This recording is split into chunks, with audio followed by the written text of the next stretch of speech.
Assalamualaikum warahmatullahi wabarakatuh.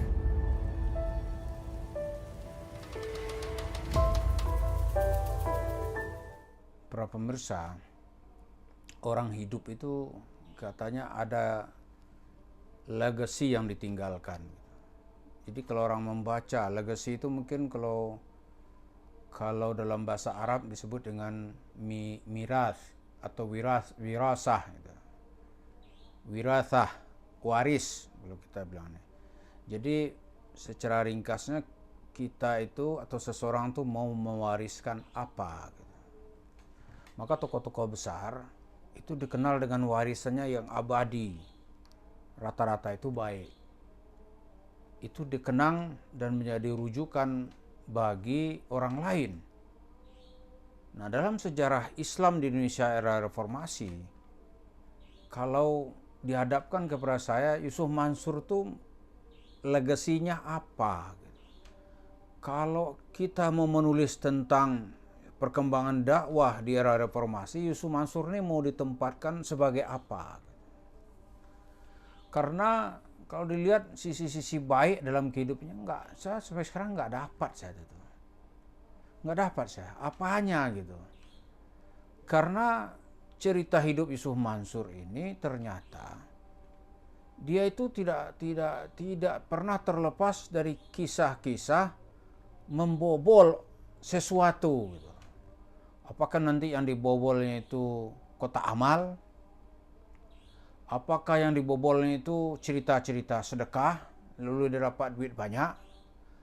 Apakah nanti yang dibobolnya itu malah dalam penelitian atau penelusuran Zaini Mustafa, dia ini pada tahun 2012 tersangkut dalam kasus pembobolan Bank CMB. Tapi kita nggak tahu kok namanya lolos saja, padahal mestinya diperiksa gitu. Karena perusahaan yang dia gunakan nanti untuk meraup uang dalam proyek Jabal Nur yang berubah menjadi Jabal Nar gitu, yang melibatkan kerugian jemaah masjid kota wisata Cibubur, Masjid Darussalam, itu jumlahnya fantastis. Sekarang masih fantastis, 56 miliar. Dulu juga lebih fantastis, karena harga uang tentu lebih tinggi dulu gitu. Itu tahun 2009-2010. Dalam penelitian Zaini Mustafa, orang ini sah sebagai komisaris perusahaan yang dia bekerja sama untuk membobol uang jemaah di masjid kota wisata. Tidak hanya itu, belakangan kita dengar juga dia juga membobol hal-hal yang berhubungan dengan perempuan. Jadi orang ini mau ditulis dengan tulisan apa gitu. Kebaikannya susah kita lihat. Karena setiap langkah Yusuf Mansur itu berusaha memperdayakan cerita-cerita agama dan dibalut dengan cerita-cerita palsu, berhalu-halu. Misalnya dia bisa memanggil malaikat, dia bisa bicara dengan nabi. Itu tujuannya apa? Kalau ada orang ada masalah, dia bilang udah sedekahkan ke saya aja, dosamu diampuni. Ini jahat ini orang ini nih. Lalu kita lihat kalau kepada kita diserahkan persoalan Yusuf Mansur ini, kita hanya mempunyai keberanian gitu untuk menjelaskan siapa dia. Ya kan? Kita hanya harus mempunyai keberanian untuk menjelaskan siapa dia.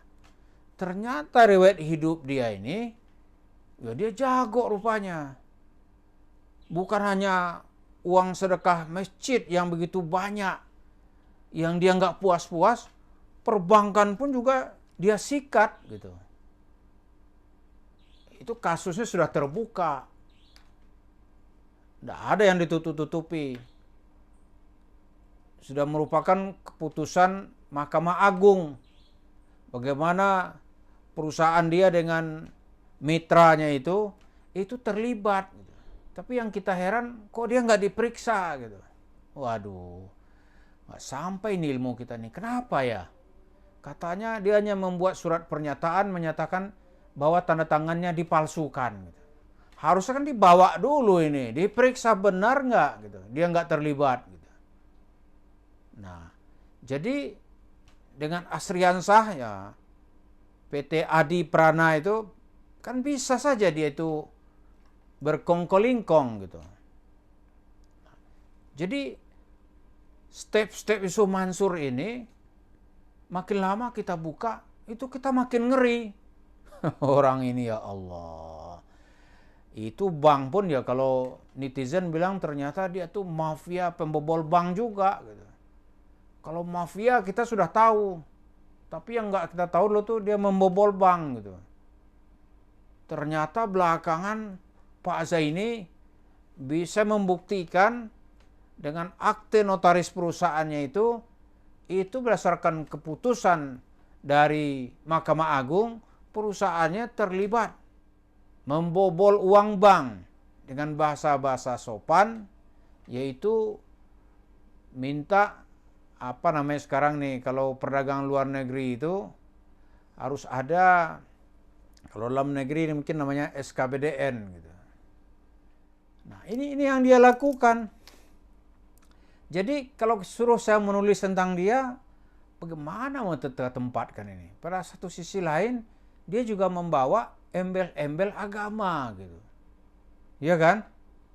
Nanti kalau kita tanya itu TKW-TKW di Hong Kong, di Taiwan, siapa ini orang gitu. Saya yakin 90% itu isinya caci maki aja. Nggak ada sopannya orang kepada dia itu sudah tidak ada gitu. Bisa juga nanti yang belum terungkap dengan baik itu middleman-nya.